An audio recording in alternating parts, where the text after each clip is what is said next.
Welcome to the Afterspin, opinions from thought leaders in our state. I want to ask John Hood and Howard Lee. The Independent Environmental Integrity Project reports that between 2008 and 2018, the legislature cut funding to the Department of Environmental Quality by more than a third, or more than $136 million.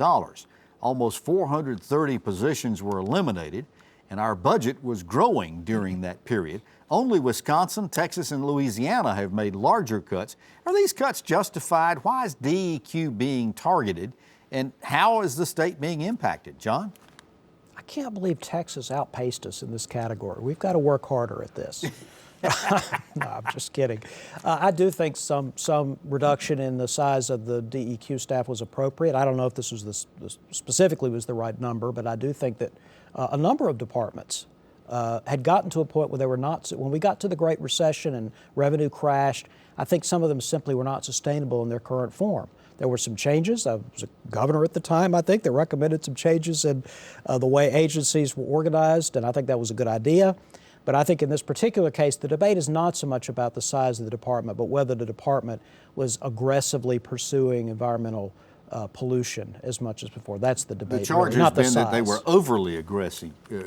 Originally, and then now the new charge is that they're not aggressive enough. Howard, your take on this? You've been around state government for a long time. Well, I always believe that frugalness is certainly important in tightening up departmental functions, and certainly economic support is reasonable.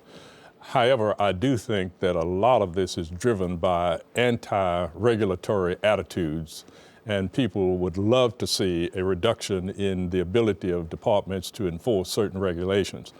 We got to accept the fact that North Carolina is a very fragile state, a lot of wetlands and a lot of land that certainly needs protecting.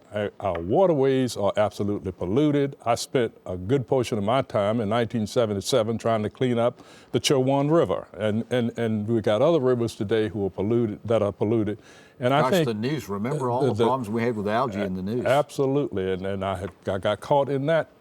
We've got to think ahead, and I certainly think that while I support the responsible actions to tighten up budgets, we need to first of all decide what we need to do to make sure that future generations can have a quality of life in our state, and that all of the pollution that's going on can certainly be managed. And cutting a staff just willy-nilly without some kind of indication as to what the other options are, I think is unreasonable. I make one final point.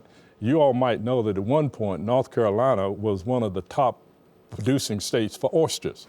And by the time I became Secretary of Natural Resources in 1977, we were one of the worst states in producing oysters because we'd allowed our riverways and oyster beds to become contaminated. I don't think we've done a whole lot to clean it up since then. So I do expect that the legislatures and others should look closely at the budgets and, where appropriate, make the cuts. But finally, I think it is important for us to have a plan on how we can have an impact going forward on future generations and the quality of life in North Carolina. You talk about the oyster production, and we are recovering from that, I might say. We are. But we're having major discussions and debates as far as commercial fishing in North Carolina is concerned. And John, these are topics we've talked about quite a while. You really want me to wade into that? Because I'll probably evade you. Yeah, well, we'll go off the air again. Let's don't do that as far as it goes.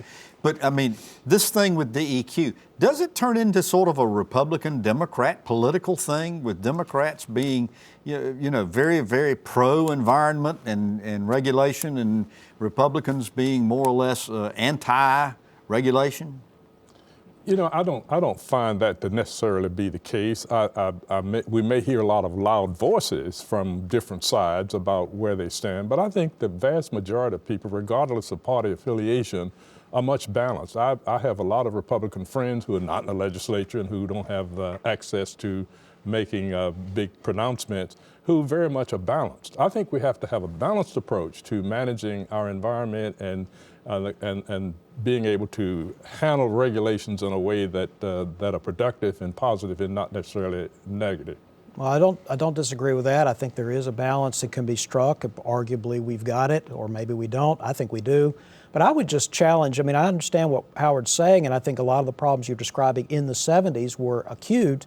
I think, in generally speaking, our economy is much cleaner than it was in the 1970s. You could certainly see it in air quality. I believe you could see it in water quality. I think you're kind of underselling the effects of policies you were involved in and how they affected the environment. It is cleaner for the most part than it was in the 70s. It just is. No question about it, and I appreciate John giving me credit for having an impact on that, but we still have a lot of work to do. While we're still patting each other on the back, we're going to thank you for watching the After Spin. We'll have more video all during the week on ncspin.com.